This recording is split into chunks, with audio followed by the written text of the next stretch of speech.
अखिया के काजल हमर जान ले गइल।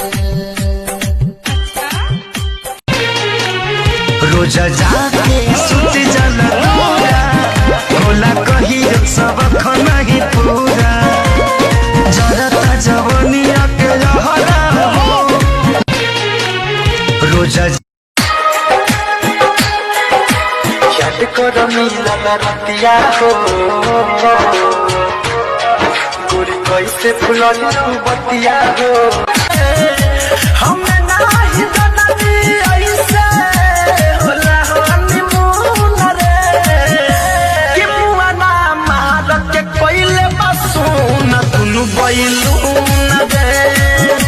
देख के पड़ोसी जल रहा है, चुपचाप वीडियो लाइक कीजिए, आप भी मत जलिए, समझे। अरे रोज करते हैं भौजी, हम कहीं जलेंगे कि दिन भर टिकटॉक चल रहा है, बिगो पर वीडियो बन रहा।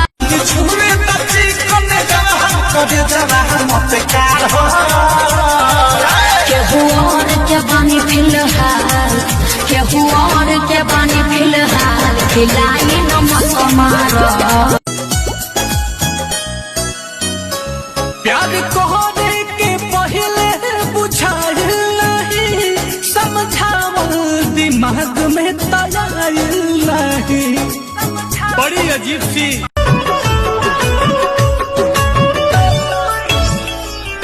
लोगवा के बतिया कई दिहल तो सही, देबू तू धोखा कबो सोचल न रही।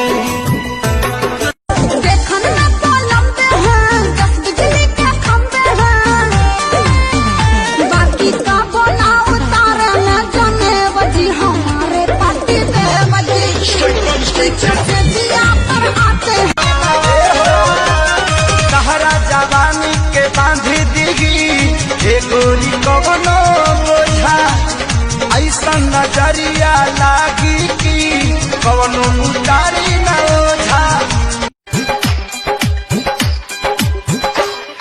मोरब तुहरा महरोह में देखली है अपना आँखी से।